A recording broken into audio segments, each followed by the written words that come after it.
Carlos Nelson with Cascade Sports, and today we are with the head football coach at Northeast High School in Kansas City, Mr. Roosevelt Gibson. How you doing, Roosevelt? Doing well, doing well. Hey, Thank you tell for our having me audience on. before we even get started. Tell our audience, go back to kindergarten and tell them who you are and where you went to school, some of your mentors, and then we're going to go into your coaching. Okay. So born and raised here in Kansas City, Missouri. Uh, Grade school with the private school with the Carver Christian Academy, and then I went to middle school at Ace. Uh, then I went to high school at Hogan Prep, class of 2008. Uh, you know, uh, it was at Hogan Prep where I met legendary high school coach, Coach Phil Lascuola. He's my mentor.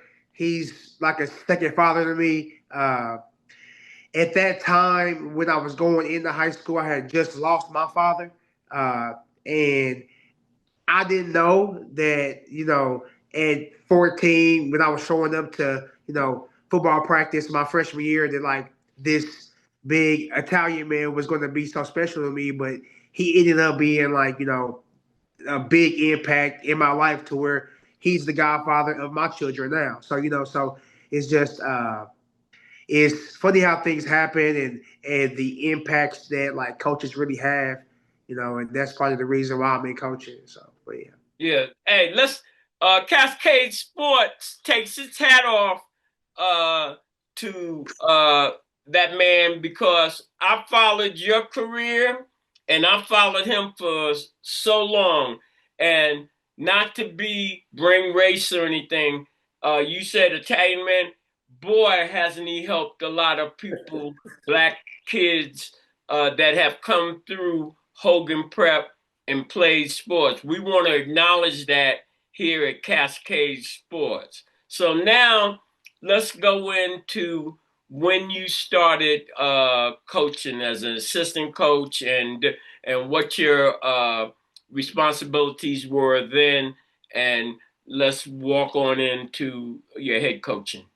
Yes, sir. So, I mean, initially, when I was graduating high school, I did not think I was going to go into coaching. I got a football scholarship to go play football at Ottawa University, and at that time, my major was athletic training. I thought I was going to go into athletic training and sports rehab and that kind of thing. And it was funny because it was like, at the end of my senior year of high school, I remember one of the like younger guys, Ed Hogan, was asking like, "Hey, are you gonna come back and watch us play and that kind of thing?" And before I could even answer, I remember Coach Lascola saying, "Yeah, like when he doesn't have games, he's gonna come back and help me coach." It was like I had never thought about coaching ever. Like I had never thought about that, and he just said that. I was like, "Okay," like so. Like fast forward, I play a year of college football, realized, private school education was going to be too much for us to afford, even with scholarships. So I transferred to the University of Central Missouri at that time. And at that time where I wasn't playing anymore, I still kind of had that itch with football. So I was coming back to Kansas City and was helping volunteer. So I was volunteering coaching at Hogan while I was a student at the University of Central Missouri in Warrensburg. Uh, so at that time, I was a student at Central Missouri, but I was coming back and I was like, coaching the lower levels and JV offense and JV defense and that kind of thing, and just really just helping out wherever I could, whenever I had time, basically. So. Last year of school, my senior year of college, there was an opening at Hogan for the defensive coordinator position, and I asked Coach about it. I was like, "Hey, Coach, I think I'm ready to kind of like be able to step up and do more. and it was literally like my last semester of school. So his big thing to me was like, hey, I will bring you in, I will interview you, but understand if I let you do this and you don't finish college, like it's gonna be a problem with me.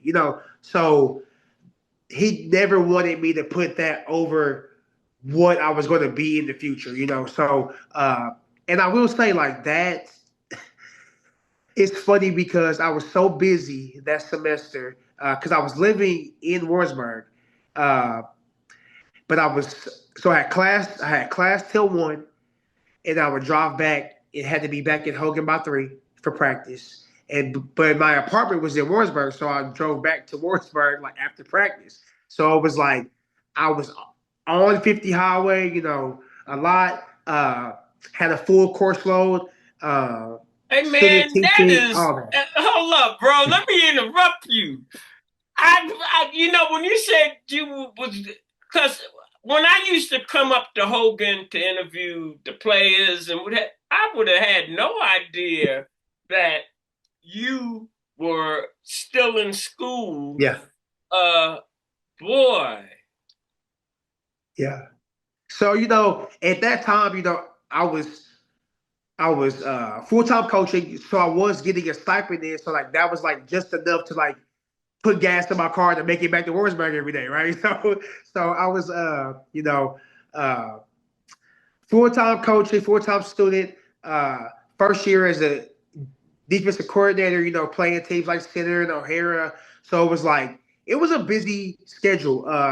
But ironically, like I got my highest GPA I ever had in college that semester, made the D's list, like because I didn't have time to fool around. Like it was like I have to do my homework at this time or it won't get done. I have to be at practice. I have to do this. So it was so much demanding of me that I just had to be on the ball.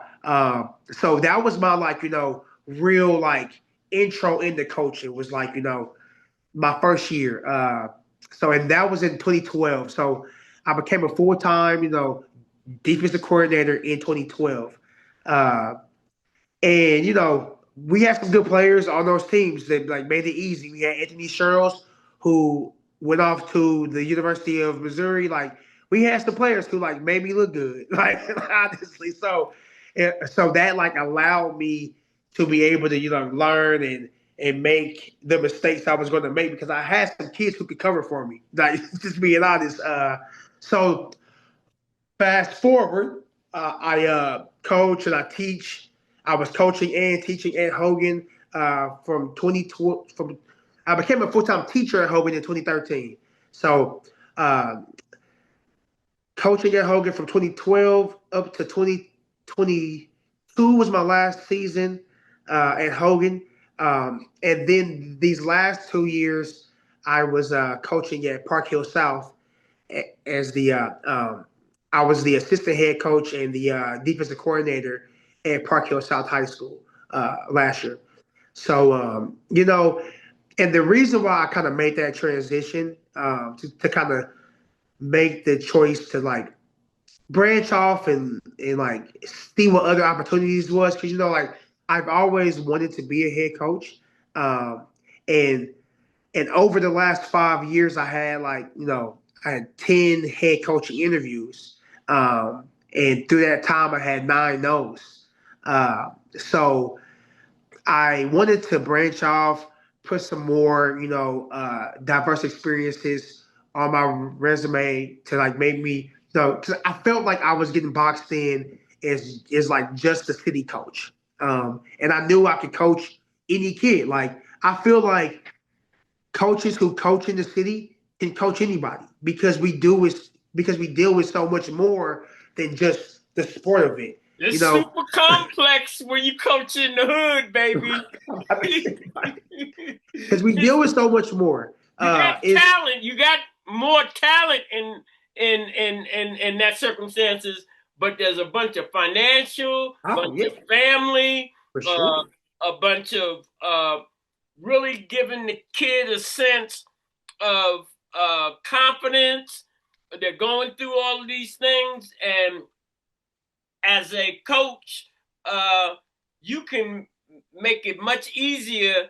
And what I loved that you said earlier, you said I made a lot of mistakes, but I had them good athletes, and, and they covered up over all of For that. sure, But you definitely. learned from it. Yes, yes. No, yeah. So my time at Parkdale South was definitely a good experience for me to go and add some more tools to my toolbox. Um, and and I'll say, like, having that experience with those athletes out there, showed me, it really showed me the, like,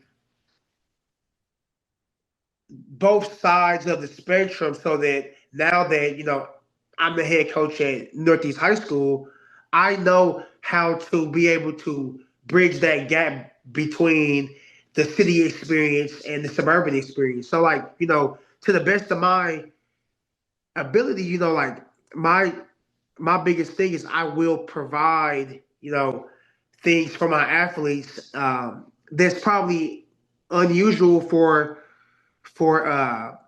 And that's schools hard. in the Let me city. say this: For that is sure. very hard to do. It's a tricky slope. I just seen a something on Facebook. This coach in Texas, he was a pro athlete at one time, and he's coaching the high school team, and uh, he buys meals for the kids, transportation to and fro, practice, a lot of different things, and then they suspended him. Yeah, He Teddy wasn't Bridgewater. doing Yes. nothing illegal, nothing Right. under the table, Right. and that's what uh, coaching at Hogan and then going out to suburbia, uh, it helps you navigate the narrow perimeters that confine you when you're trying to deal with young student For athletes. sure. For sure. For sure. And like, definitely being at Parkdale South, there was a lot more money out there, like, no doubt. But, like, my piece is, I believe there's ways to use resources around you to still make things feel different. So no, I don't have the, like, big budget like we had over there, but You don't have the fields or the gyms so or but I will some say, equipment. but I'll say this though, a lot of people don't know this, but over at Northeast, like, we don't have bad facilities. Like, we have the best weight room in the city.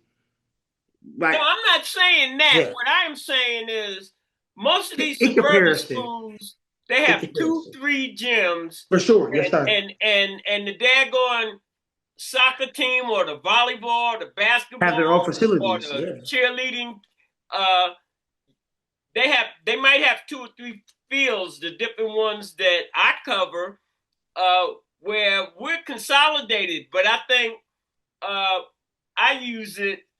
What you were saying, this is my axiom. It's 100 ways to skin a cat, Oh baby. yeah, there's ways to figure it out. Yeah, There's ways to figure it but out. you can figure it out when you've had experience. Yeah, And for when sure. you've No, been definitely. around coaches like that head coach at Hogan, he's been around a long time, seen a lot Yes, of different things. for sure. And he infused that into you. Yeah, You getting out here in the marketplace, uh, testing the market. You're seeing a lot of different things. You've come up with a few people that are in coaching now, yeah, for sure. and what have you. And I'm thinking that you communicate every now and then you bring it on home, baby. Yeah, Northeast, yeah, baby. for sure. Yeah, Yeah. yeah, because that was my thing. Is like, like, I felt like I was at a point where, like, yeah, I could have probably, stayed at Parkdale South or gone to a different place and been an assistant, and life would have been easier. I mean, just being honest, like, life would have been easier. But, you know, I felt like I had things that I could offer young men to help them grow into men and just help them be more successful. So, like, I got to a point where I was like, I want to get to a program where one, if something isn't going to go well or it goes well, it's going to be because of things that I want to do versus like everyone else wants to do. So like I have been an assistant for a long time, and I've rolled with those punches and things like that, and I felt like from those experiences, I had the tools in my toolbox to be able to go and run my own program now. Roosevelt, I know you. You don't know. I know you. The heck with all of that. You like, I can win a championship. I can win a championship. Give me some time and a few resources, and I'm going to show you. I'm the head coach now. That's how I see your mentality. I could be wrong. Hey,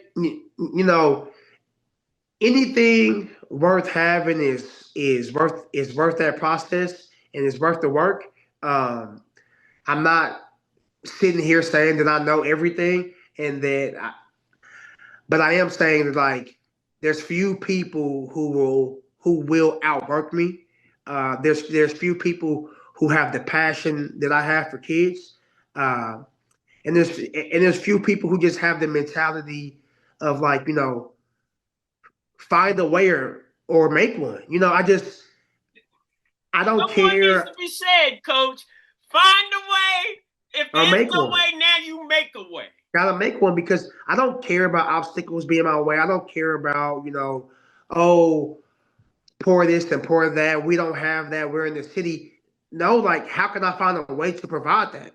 How can I find a way? So, because a lot of people don't know. Like at Hogan, we didn't have anything, Well, and we had great teams. I know. Y'all didn't have You a know, gym, a like our gym stadium. was like Y'all very didn't have small. We anything. we had the I've never seen a weight room at y'all's place. so we had one. So like It's I undercover. will say I will say this. We didn't have the, thousands of dollar racks and things like that, but we had weights. And that weight room at Hogan started with Coach Lascuola's home gym that he brought Oh to the yeah, because he school. was a bodybuilder.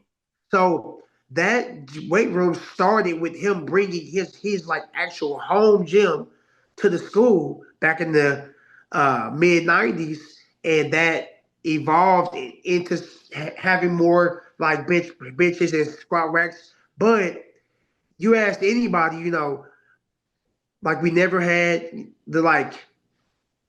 the state of the art equipment, but we always had the work ethic. Y'all had the state of And art play. right, I know so that because I covered y'all a yeah, decade.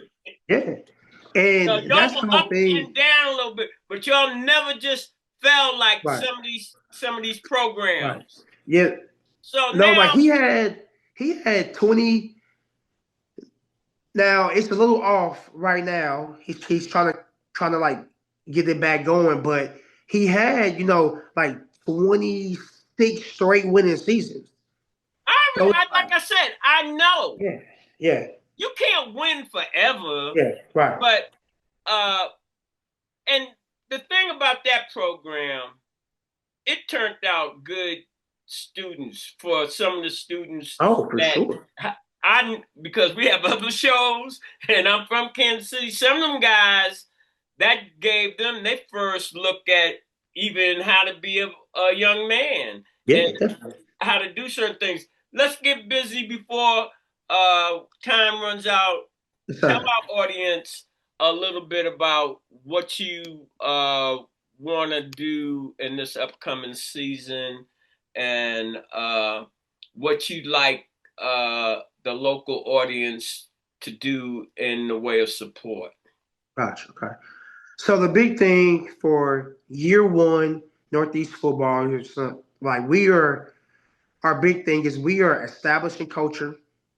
We are, learning football. A lot of my young men, don't have an extensive experience in tackle football, but you know that's my coaching staff and I's job to like get them up to pace and I'll say this: my kids are working hard. They're working hard. We have them up there um, 3 times a week, whether that's practice or whether that's weights and conditioning. Um, and the kids are buying into the program and they're working hard. They're getting stronger. We just did Max's this week, and kids are starting to see the fruits of their own labor now. And they're like, okay, well, shoot, if I keep on working, like They I'll be can't able do to nothing but work more. see that the same way you saw it. For sure. The For same way sure. you saw it.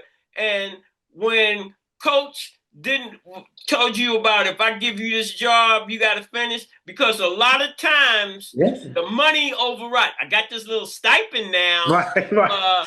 uh, and I'm not buckling down with my books. But Right. as it starts registering, as you said, you had your highest grade point average. Right. Now your head was over here maybe a little bit, but slowly coach turns you and gets Yes. you in the right direction. And that's what your personality, from my perspective, been knowing you really since you was in high school, that's what you're doing for this new generation. For sure. For sure. No, So yeah, I am really, I am really excited about this season. Um, there are some athletes in Northeast that like people don't know about, and they will know very soon. There's some young men who will be some of the best athletes in this city, and we're gonna start, show, showcasing their talent and getting them out there. My biggest piece as a coach is if a young man wants the opportunity to like go and play college football, is to do everything I can to make sure they're handling business in the classroom and on the field to put some opportunities at their feet. closing with this, time running out. Cascade Sports, home of the student athlete, baby. Run it down how you feel about uh, bridging the gap between sports and education with your athletes. Right. So really, you know, the old saying still holds true. You're a student athlete. Student always comes first. So and like we've been talking about this all summer. We as a coaching staff will hold you accountable for your academics. And the way I say it is, let's say you forgot to turn something in. That's okay because when you come to practice, we're gonna have some reminders on that to help you remember to take care of your classwork because I don't Is that want what you're doing, we're Gib? gonna have some reminders. Yeah, They're we gonna have some understand you reminders. forgot, but the reminder. I get it. I get it. I get it. Whatever happened, your dog at your homework. I'm gonna remind you why it's important to get your work in. So that's the big thing, because we're just really teaching them on like how to be prompt and I'll say like they're really rising to the occasion on those things because practice starts at 4, but they know they need to be walking in at 3:45, and my kids are showing up I and thought they're that's showing how up it on was at time. Hogan.